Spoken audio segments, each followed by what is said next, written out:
Hello everyone, welcome back to the channel, and today we are comparing the Google Nexus 7 second generation with the iPad mini that came out last year.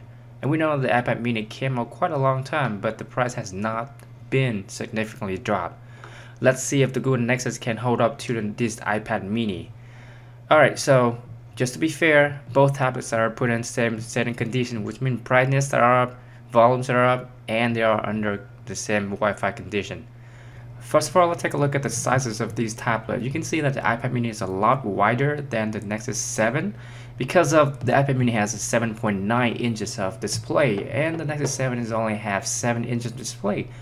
And from this angle, you can see that the Nexus 7 is about 1 millimeter thicker than the iPad mini and their height are the same.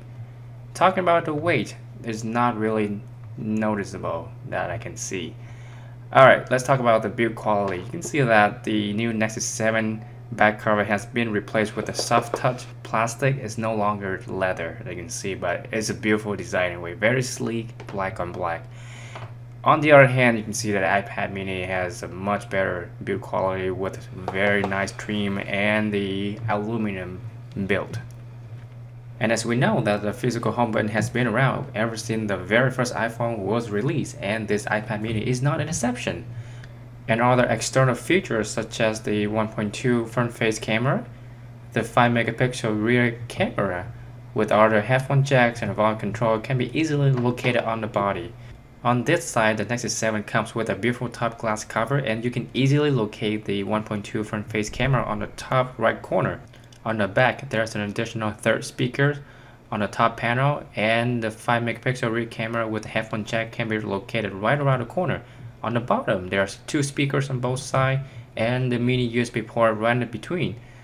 Also, the power control and the volume controls are right at the corner as well.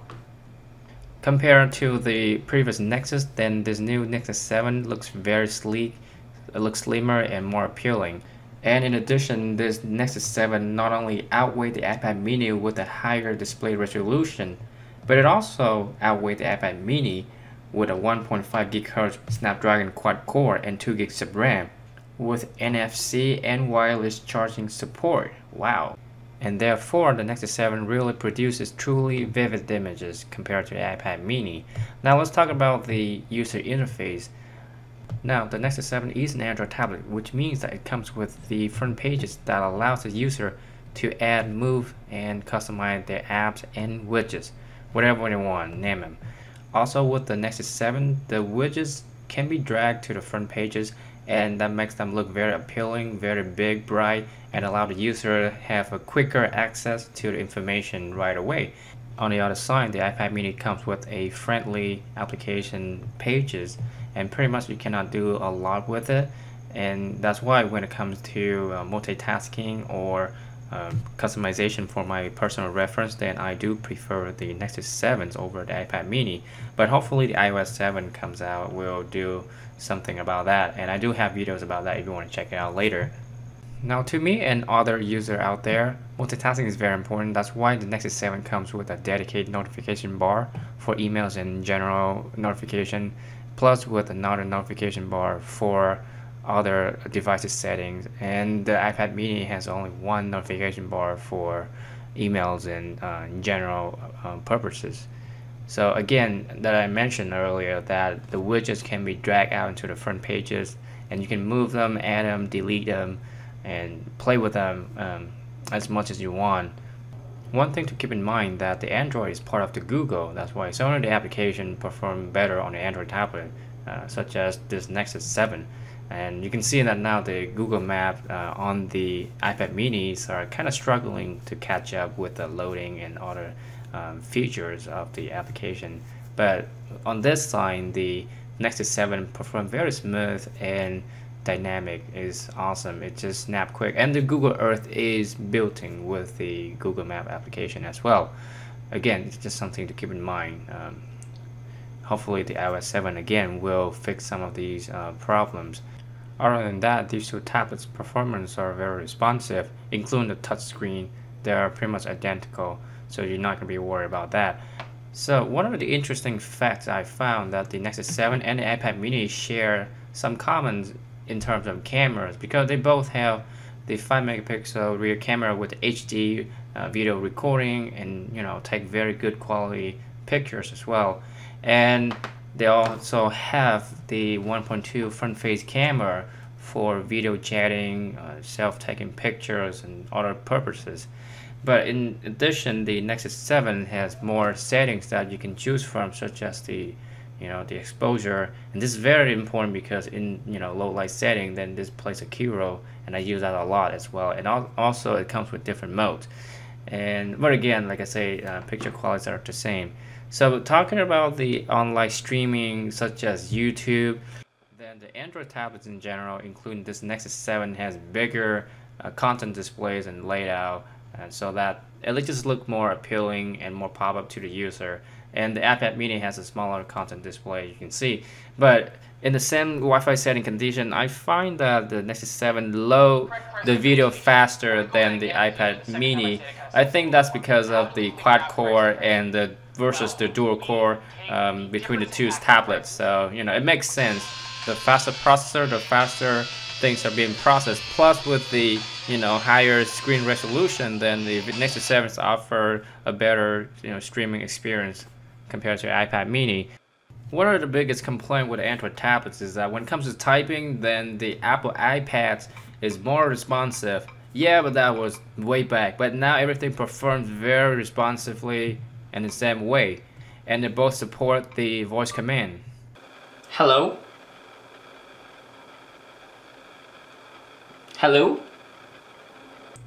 And the voice command here simply just input whatever you say into text instead of you typing it.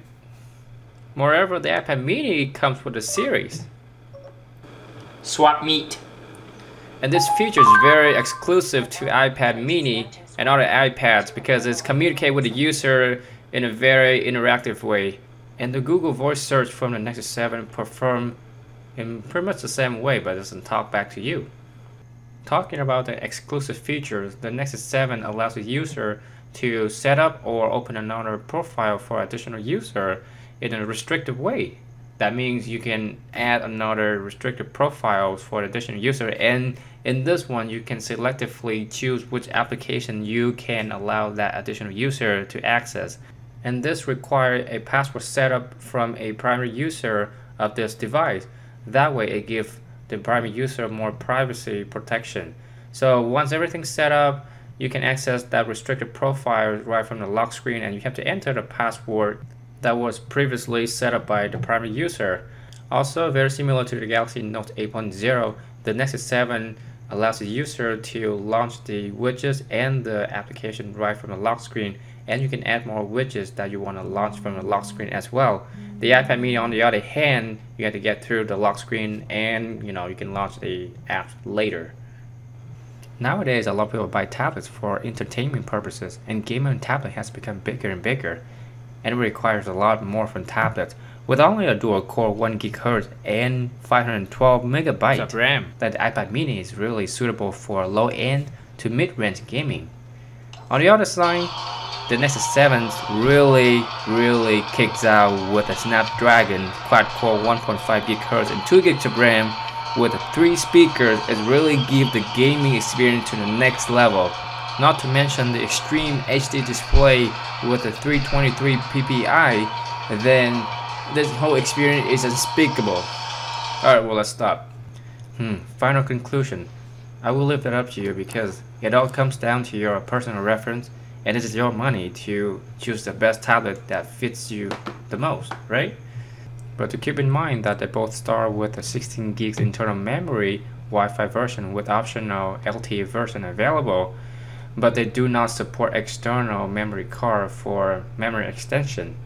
And lastly, for the pricing, then the Nexus 7 has a very competitive pricing starting at $229. Well, thanks for watching, guys. Subscribe and leave a comment.